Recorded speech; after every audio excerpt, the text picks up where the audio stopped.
What's up, YouTube? This is Too Raw for TV.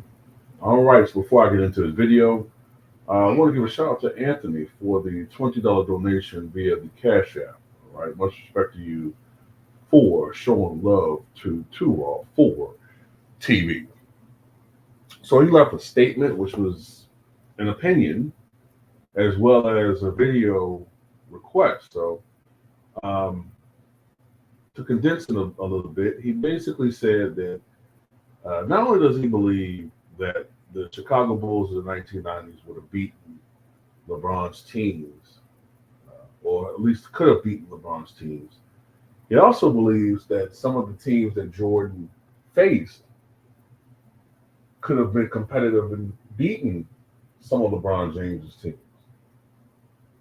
which is a contrast to the argument that somehow Jordan faced inferior competition when he played in the 90s.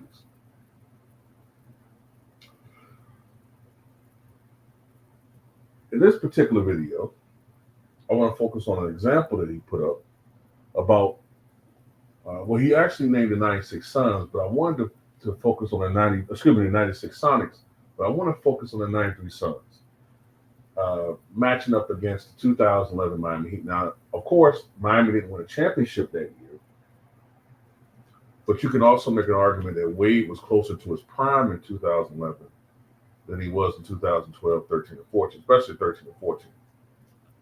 So I'm going to go with that year. Now, of course, that team, I think the 2010-11 team, I believe they went 58 and 24 in the regular season. And they were favored to win the championship. But as we all know, they lost in 6 to the Dallas Mavericks, largely due to the piss poor play of the supposed media goat LeBron James. The Phoenix Suns went 62 and 20, which at the time was the best record in franchise history. That's since been eclipsed by the 2021 Suns, who won, I believe they won 63 games that year. Or was it 2022 when they won 63 games? One of those years they won 63 games. And one of those Suns teams from the Steve Nash years won 62 games. Yeah, I think it was 2005. But anyway, they lost in the finals to the Chicago Bulls. Now, what do I think? Now, I want you guys to give me your opinions in the comment section. But I tend to think that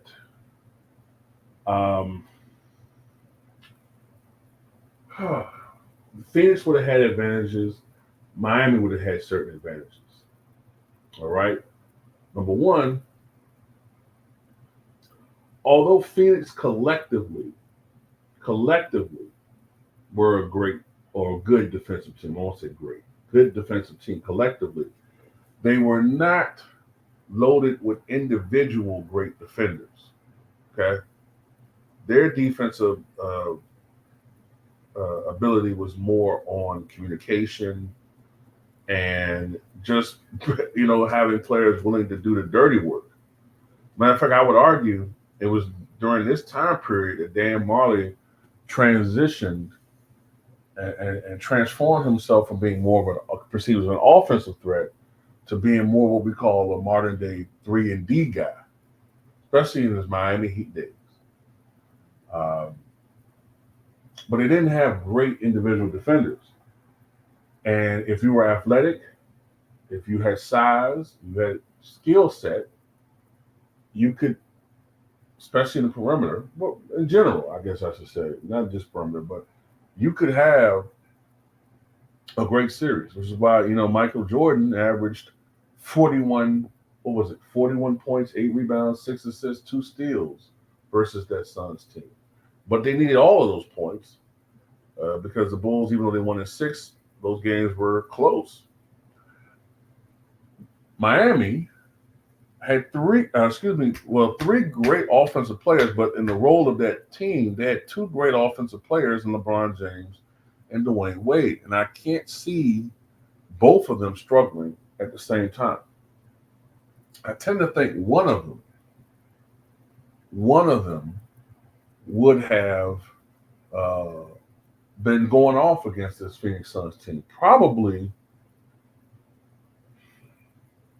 I would say in this matchup,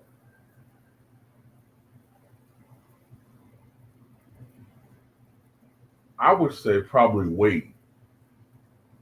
I think Wade would have a big series. I think he would have averaged somewhere around 30 points per game against Phoenix. And I think LeBron probably would have averaged 25 with better overall rounded numbers. You know what I mean? 25, 26 points, probably 9 rebounds, 7 or 6 assists. You know, his LeBron-esque numbers. Yeah, he would have put those up. They wouldn't have stopped him. Because remember, the 1-2 tandem of LeBron and Wade were the best drivers of the basketball still at that point in the NBA. Phoenix didn't have really any. I mean, they had Oliver Miller, but I mean, you know what I'm trying to say. They weren't what you would a team. They weren't a team equipped with great big men. They didn't really have shot blockers. They didn't really have rim protectors. Matter of fact, Oliver Miller was more of a Big Mac protector at that point rather than a rim protector at any point in his career. You know what I'm saying? He would have been more of a prime rim protector rather than a prime rim protector. That's a big advantage that Miami would have had. Also, Miami was overall from a man-to-man impact or viewpoint, I think they would have a better defensive team than Phoenix. So that was being an advantage too, and the culture and all of that. But the flip side of that is this. The flip side of it is Miami was also, if anything, even worse inside when it came to having size. I mean, their best big men were what Joel Anthony and Udonis Haslam, who's what 6'9", 6'8", tough but small. That lack of size with a 1993 prime Charles Barkley, I don't see how. Look, Barkley averaged in that finals 25, 13, and what was it, 6 against Horace Grant. Miami, Horace Grant, Bill Cartwright, Will Perdue. Even though that's not exactly Bird, McHale, and Parrish, that's a lot better than what Miami had. And also, by 1993 versus 2011, let's just split the difference and say this is 2003, right? Or 2003 rules, or whatever you want to look at it. Barkley's going to go off. Barkley's going to go off with absolutely no rim protection and no real. Haslam's not going to stop Charles Barkley. He's just not. So Barkley's probably going to average. He wasn't a selfish guy. He didn't take a lot of shots, but he's going to average more points. And he's going to be even more efficient. So I say 29, 13, and 5. Okay.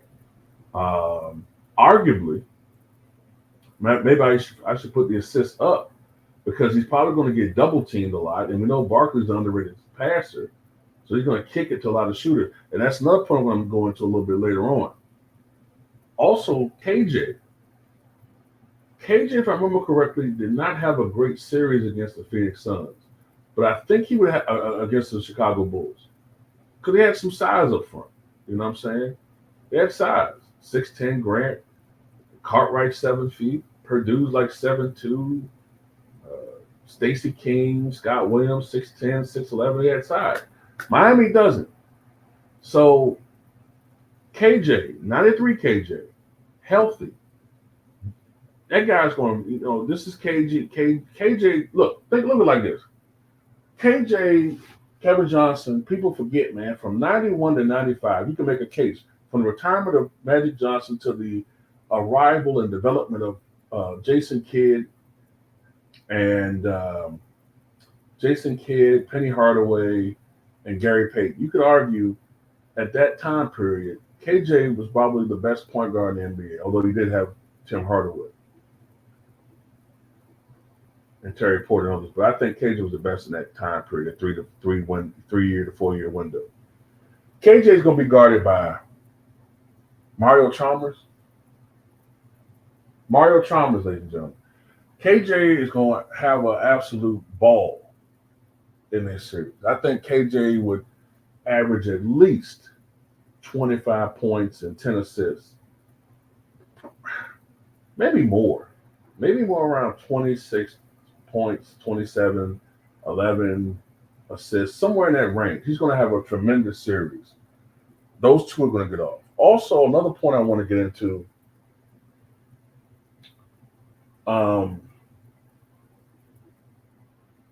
outside of the big three, Miami did not have a lot of firepower. Not a lot. I think they did have Mike Miller. You had Ilgauskas, yeah. But you know what I'm trying to say. Phoenix had guys who could score. Okay, let's go back to the 1993 Suns team. Now, let me see. Let me go to the finals. Go to the playoffs, excuse me.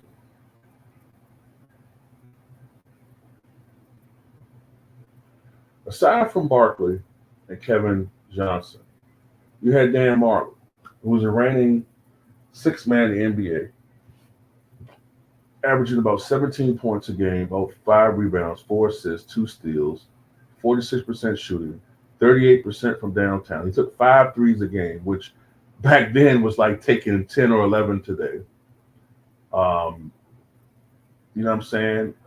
Could light you up in a minute. He was one of the first guys, along with the rifleman Chuck Person, to really take deep threes. And he worked on his game religiously. He was actually a guy when he was first drafted. What was he drafted, like 87? When he first came into the league, whatever it was, 86, 87, when he first came to the NBA, he couldn't shoot really. So he worked like a dog. That's why he fit so well into the Heat culture himself. He was a Miami Heat player, masquerading as a Phoenix Suns player. They had Richard Dumas that year. Richard Dumas averaged 16 points a game, 4.5 rebounds, 1 assist, 2 steals. He was being 52% shooting. You know what I'm saying? This was a guy that was being compared to Scottie Pippen. Oh man, if he could have just honed it and not have fallen to the depths and despair of drug abuse, what this guy could have been. They had Danny Ainge, his veteran presence. He's a 3-point shooter. He's scrappy. Tom Chambers, a guy who just a couple of years earlier was dropping 56 points, 60 points on the Sonics, and just a great scorer. They had him. He was coming off the bench. He was averaging 12 points a game. Serge Sabalos, a guy who a couple of years after 93 would score 50 points in the game. They had him. They had Mark West, who wasn't a great player, but he was a guy who could convert very well on the inside, So they had dudes that could score. They had multiple guys, 1, 2, 3, 4, 5, 6, 7 guys that could score 12 points or more on average. Guys that could give you 20 points in any given night. They had more offensive firepower. So that's something that they would have had over Miami. The coaching was, what was it? Eric Spoelstra versus Paul Westphal. Eric Spoelstra is going to be a Hall of Fame coach. Paul Westphal is a Hall of Fame player who's a very good coach. So the margin isn't that big there. Great coaching, really good to great coaching on both sides. I really do think that Miami could have won the series if Wade goes off, if LeBron has a strong series. I think the X factor would be Chris Bosh. You know what I'm saying? Chris Bosh should be the X factor, but the matchup will be basically Chris Bosh versus Charles Barkley. Can Chris Bosh, that version of Chris Bosh, knock down some big shots, play great one-on-one defense? He was not a strong rebounder. By that point in time, he lost a lot of weight to play better on the perimeter. So he got manhandled on the boards by Barkley. I mean, Barkley probably out rebounded him some nights like 25-7 or something, 25-6 or something. That would have been a big part of this series as well. I would say this. I would say this series goes 7 games, and I give the edge to the Phoenix Suns. That's just my opinion. You know what I mean?